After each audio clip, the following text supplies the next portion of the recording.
நேயர்களுக்கு வணக்கம். இன்றைய இரவு நேர பிரதான செய்திகள். முதலில் தலைப்புச் செய்திகள். வங்காள விரிகுடா கடற்பரப்புகளில் நிலை கொண்டுள்ள குறைந்த அழுத்த பிரதேசம் அடுத்த 24 மணித்தியாலங்களில் தாளமுக்கமாக வலுவடையக்கூடிய சாத்தியம் இருப்பதோடு அது மேற்கு வடமேற்கு திசையில் நாட்டின் கிழக்கு கரையை நோக்கி நகரும் சாத்தியம் காணப்படுவதாக வளிமண்டலவியல் திணைக்களம் எதிர்வு கூறியுள்ளது.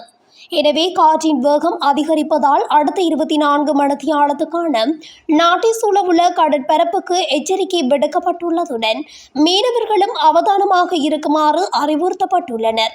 நாட்டை சூழவுள்ள கடற்பரப்புகளில் காற்றானது வடகிழக்கு திசையில் இருந்து வீசக்கூடும் என எதிர்பார்க்கப்படுகின்றது. காற்றின் வேகமானது மணித்தியாலத்துக்கு 30 தொடக்கம் 40 கிலோமீட்டர் வரை காணப்படும் என எதிர்பார்க்கப்படுகிறது. பேருவளையில் இருந்து கொழும்பு, புத்தளம், காங்கேசந்துறை, திருகோணமலை மற்றும் பொத்துவில் ஊடாக மாத்தறை வரையான கரையோரத்திற்கு அப்பாற்பட்ட கடற்பரப்புகளில் காற்றின் வேகமானது அவ்வப்போது மணித்தியாலத்துக்கு 50 தொடக்கம் 60 கிலோமீட்டர் வரை அதிகரிக்கக்கூடிய சாத்தியம் காணப்படுகிறது. பேருவளையில் இருந்து கொழும்பு, புத்தளம், காங்கேசந்துறை, திருகோணமலை மற்றும் பொத்துவில் ஊடாக மாத்தறை வரையான கரையோரத்திற்கு அப்பாற்பட்ட கடற்பரப்புகள் அவ்வப்போது கொந்தளிப்பாக காணப்படும் என எதிர்பார்க்கப்படுகின்றது. நேற்றைய தினம் பெய்த கடும் மழையினால் மட்டக்களப்பில் உள்ள தாழ்நில பகுதிகள் வெள்ளத்தில் மூழ்கியதாகவும் வெள்ள நீரை அகற்றும் பணியில் மக்கள் செயற்பட்டதாகவும் கூறப்படுகிறது. வெனிசுலா மீது அமெரிக்கா நடத்திய தாக்குதலை தொடர்ந்து உலக சந்தையில் எரிபொருள் விலையில் மாற்றங்கள் ஏற்படும் என எதிர்பார்க்கப்படுகின்றது. இதன் காரணமாக இலங்கையில் உள்நாட்டு எரிபொருள் விலைகளிலும் ஏற்ற இறக்கங்கள் ஏற்பட வாய்ப்புள்ளதாக அமைச்சரவை பேச்சாளர் அமைச்சர் நலிந்த ஜேதிச சுட்டிக்காட்டினார். எரிபொருள் விலையில் ஏற்படக்கூடிய துல்லியமான தாக்கத்தை அரசாங்கத்தினால் தற்போதைய நிலையில் கணிக்க முடியாது உள்ளது எனவும் விளக்கியுள்ளார். அம்பாறை சவளக்கடை போலீஸ் பிரிவுக்குட்பட்ட வீரச்சோலை பகுதியில் உள்ள பாடசாலைக்கு அருகிலுள்ள வெட்டுக்காணி ஒன்றிலிருந்து கைக்குண்டு நேற்று மீட்கப்பட்டுள்ளது.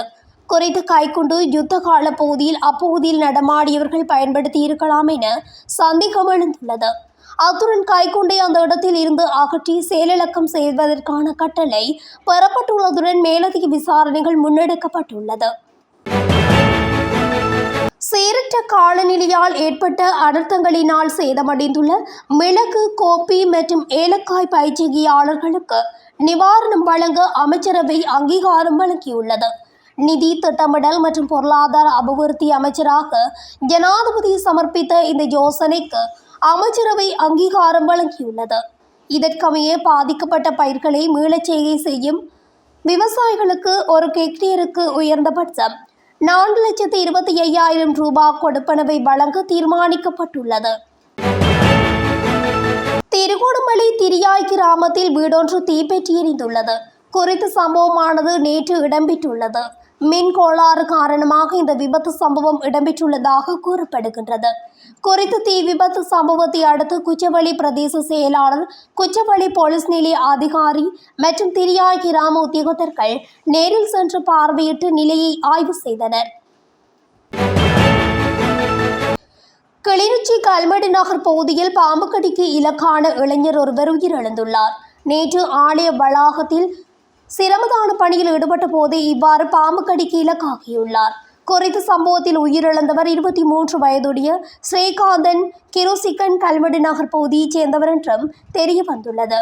சிரமதான பணியில் ஈடுபட்ட பொழுது பாம்பு கடிக்கு இலக்கான இளைஞரை அங்கிருந்தவர்கள் தருமபுரம் வைத்தியசாலைக்கு சிகிச்சைக்காக கொண்டு சென்ற நிலையில் அவர் ஏற்கனவே உயிரிழந்துள்ளதாக வைத்தியர்கள் தெரிவித்துள்ளனர். மட்டக்களப்பு மாவட்டத்தில் மீண்டும் கடல் கொந்தளிப்பு ஏற்பட்டுள்ளது. கடுமையான உடல் சீற்றம் காரணமாக கடல் பிரதேசம் பேரிரைச்சலுடன் காணப்படுகின்றது. அனர்த்த நிலைமை காணப்படுவதால் மீனவர்கள் கடலுக்கு செல்ல வேண்டாம் என வானிலை அவதான நிலையம் அறிவித்துள்ளது. மீண்டும் மாவட்டத்தில் பாரிய அளவிலான கடல் கொந்தளிப்பு ஏற்பட்டிருக்கிறது. இதனால் மீனவர்கள் பெரும் கஷ்டங்களை எதிர்கொண்டு வருகின்றனர் என்ற எச்சரிக்கை அறிவிப்பு வெளியிடப்பட்டுள்ளது. காலி பிரதேசத்தில் நேற்று பெய்த மழை காரணமாக நகரின் பல வீதிகள் நீரில் மூழ்கியுள்ளதாக தெரிவிக்கப்படுகிறது. காலி பக்வெல்ல வீதி காலி போலீஸ் நிலையத்துக்கு அருகில் நீரில் மூழ்கியுள்ளதாக தெரிவிக்கப்படுகிறது. இதேவேளை காலி பக்மெல வீதியூடான போக்குவரத்துக்கும் இடையூறு ஏற்பட்டுள்ளதாக காலி போலீசார் தெரிவிக்கின்றனர். காலி பிரதேசத்தில் தொடர்ந்து மழை பெய்து வருவதனால் மக்கள் இயல்பு வாழ்க்கையும் பாதிக்கப்பட்டுள்ளதாக தெரிவிக்கப்படுகின்றது.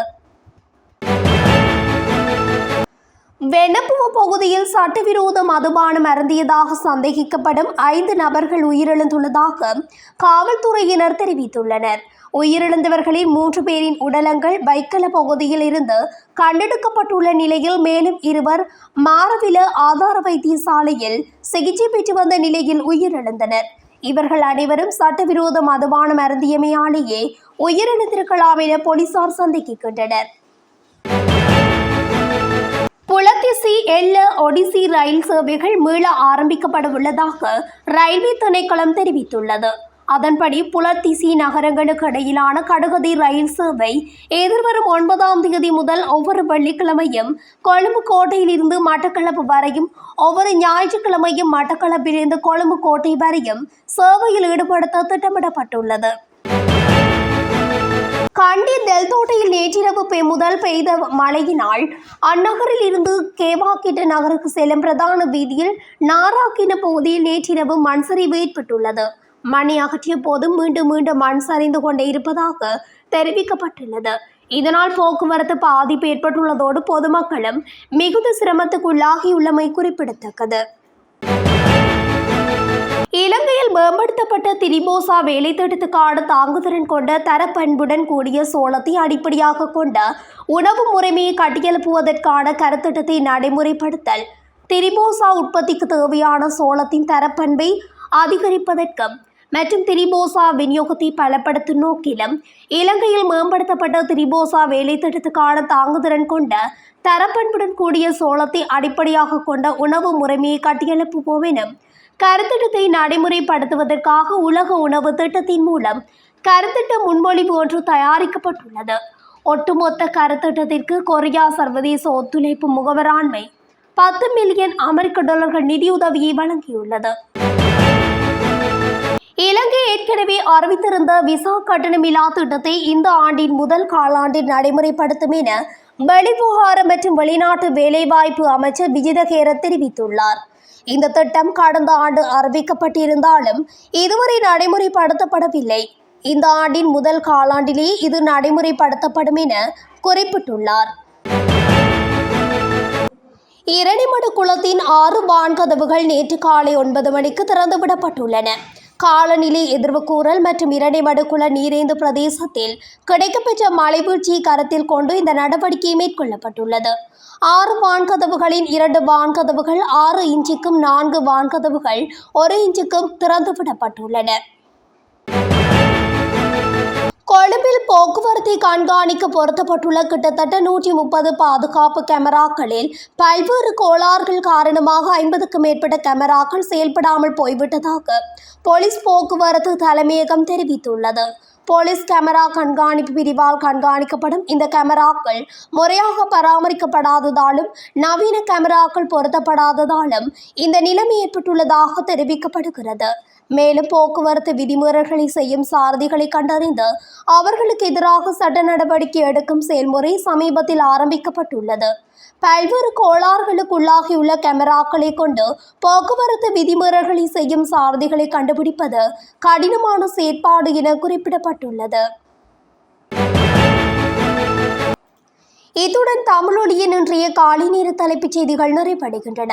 தொடர்ச்சியாக செய்திகளை அறிந்து கொள்ள தமிழொலி ஊடகத்துடன் இணைந்திருங்கள். நன்றி, வணக்கம்.